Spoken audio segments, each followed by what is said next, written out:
Hi everybody, thanks for tuning in.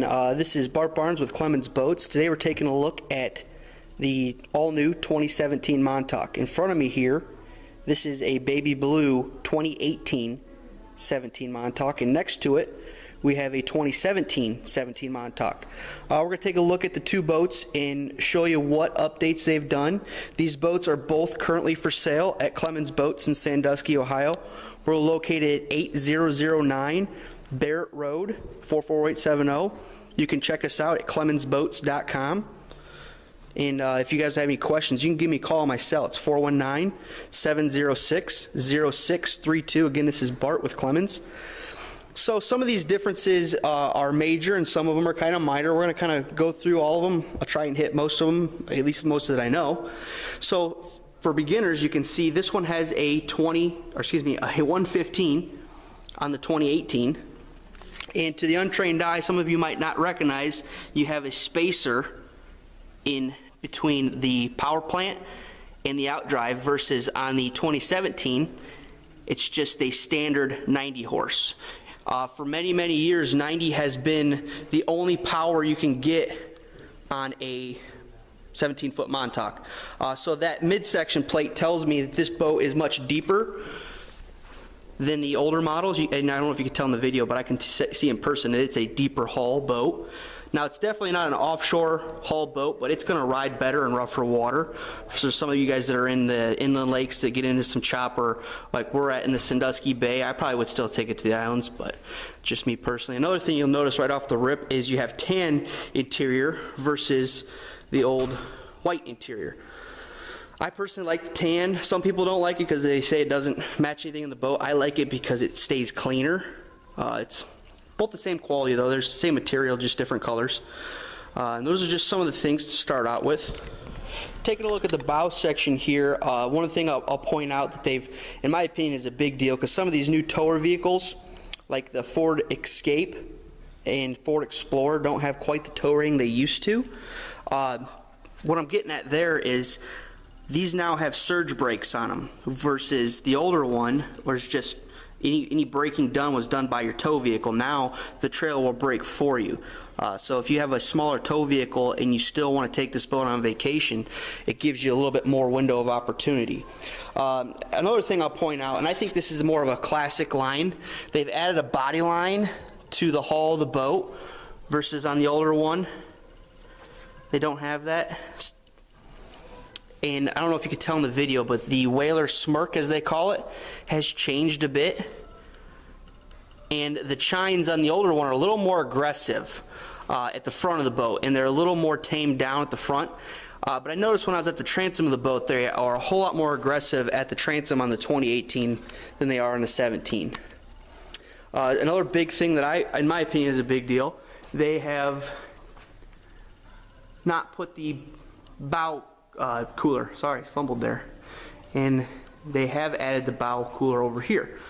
Now this is the classic anchor locker up front here, and this is a great addition in my opinion, where they've split the bow locker, so you have your anchor locker and a bit of a built-in cooler or dry space. One of the biggest complaints we heard on the 17 Montauk was lack of storage, and they definitely had listened at Boston Whaler. They've added some great storage options on this boat. Focusing a little more top side now, you'll notice they've added stainless steel rub rail as an option. Before you couldn't get it, now it's an option. If you're more of a classic guy and like the idea of the rubber, you can still get the rubber rub rail. I personally like the stainless steel. I know it's not a classic look, but it's a little more durable. They have changed the bow eye. This is a little more rugged. They hook more in for your anchor line, and they've gone to LEDs, versus the older one was more of the classic style that they've been using for many years. I don't know if you could tell in the video, but the bow rail is a little bit sleeker. It's a little bit taller on the 2017 versus the 2018. They've also added a teak accent, which is again more of a classic look. This is their 60th anniversary, so they're trying to incorporate some classic details, and I think they've done a nice job with that teak. I don't know if you could tell in the video, but this is an all new design console. So the helm is a little more sleek in comparison to the 2017, which is the classic look with your rocket launchers and your cooler. And then we'll take a look at the dash here as well. So very simple. Same binnacle, kill lanyard, 2 cup holders, and a little area up here. This area where you have the potential to mount a small fish finder, or GPS, or ship to shore, or even a fusion stereo, versus this is the reason why they've redesigned it. On the 2018, you have much more room to add a more standard GPS that's easier to read.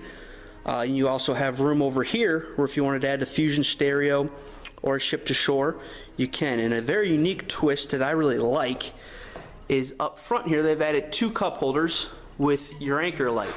It may sound a little minor, but when you're running these boats, if you want to throw your hat or something up there with it angled down like this, it's not going to blow out.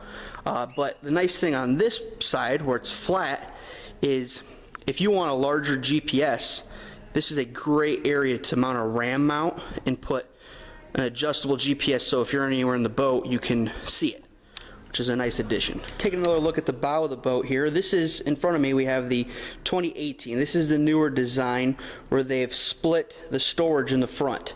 Another thing that they've added is they've utilized this space in the corners with 2 additional cup holders on each side, 4 total. And over here we have the 2017 that is 1 standard anchor locker, and just the way they used to do it. Moving on to the back of the boat, you can see they've taken a note out of the larger Montauk lines where these go into rod holders. So underneath there's 2 rod holders. These cushions are also removable so that anything that is opportunity for the sun to get to, they can be removed. And there's big storage underneath this seat, which I can show you right now. So you have huge storage opportunity. Speaking of the storage, the reason that that has now come available is because this is a built-in fuel cell versus the 2017 has twin external fuel cells or an option for a larger 19-gallon tank. This one over here has the bait well. If you opted to get a bait well in the 2018, it would take up space underneath that seat, so keep that in mind when you're shopping. Again, the teak accent. The other thing they've changed is the door. It's a little bit sleeker than the and larger with more access. Another thing that they've added is a battery switch, which is kind of nice.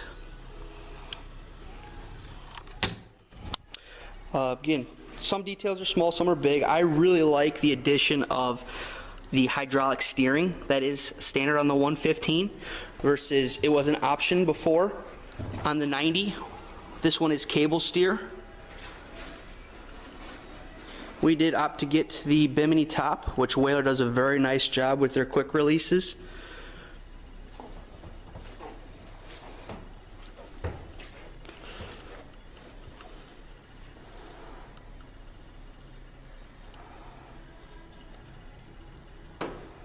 They did stick with the adjustable helm seat, so that locks in 4 different positions, so you can stand or you can fish facing aft.